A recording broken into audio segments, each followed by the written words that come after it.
राज्यात उमेदवारी अर्ज दाखल झाल्यानंतर आज छाननी सुरू होणार। 2 जानेवारीपर्यंत अर्ज मागे घेण्याची मुदत। 3 जानेवारीला उमेदवारांना चिन्ह निश्चित होणार।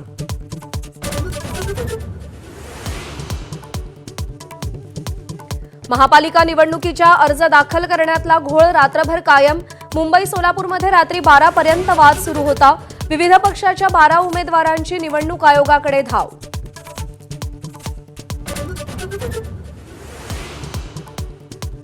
महापालिका निवडणुकात भाजपनं खातं उघडलं सुद्धा। कल्याण डोंबिवलीतल्या 2 जागांवर भाजपचे नगरसेवक बिनविरोध निवडले जाणार।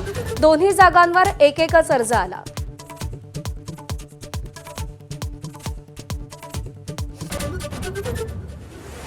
राज्यात फक्त 4 महापालिकांमध्ये महायुती। कोल्हापूर, जळगाव, पनवेल, इचलकरंजी अशा 4 महापालिकातच तिन्ही पक्ष एकत्र लढणार। मुंबई, ठाण्यासह 6 ठिकाणी भाजप शिवसेना एकत्र लढतायत।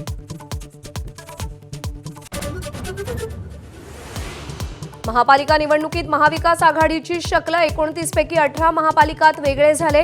फक्त पनवेल, सोलापूर, जालना, नाशिक आणि धुळ्यात महाविकास आघाडी।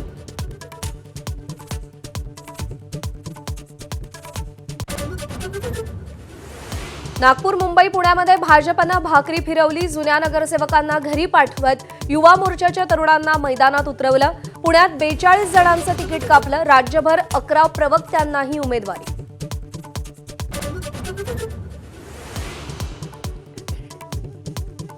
नागपुरात शिंदेंच्या शिवसेनेला 8 जागा दिल्यानं शिवसैनिकांचा उद्रेक। एबी फॉर्म जाळत नेत्यांचा निषेध केला। राज्यमंत्री आशिष जयस्वालांनी उमेदवारी विकल्याचा आरोप।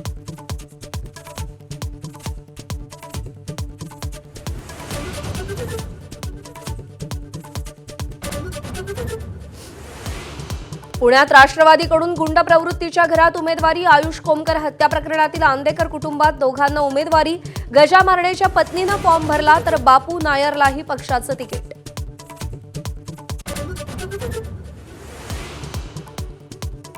जालना महापालिकेत नवं राजकीय समीकरण। अजित पवारांची राष्ट्रवादी आणि मनसेची युती। राष्ट्रवादी 50 तर मनसे 6 जागांवर लढणार।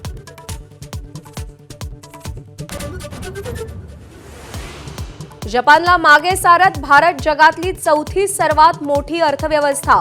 अमेरिका 3 आणि जर्मनीनंतर भारताला स्थान।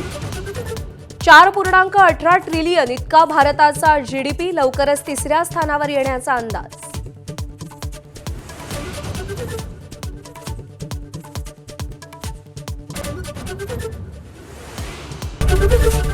एबीपी माझा, उघडा डोळे बघा नीट।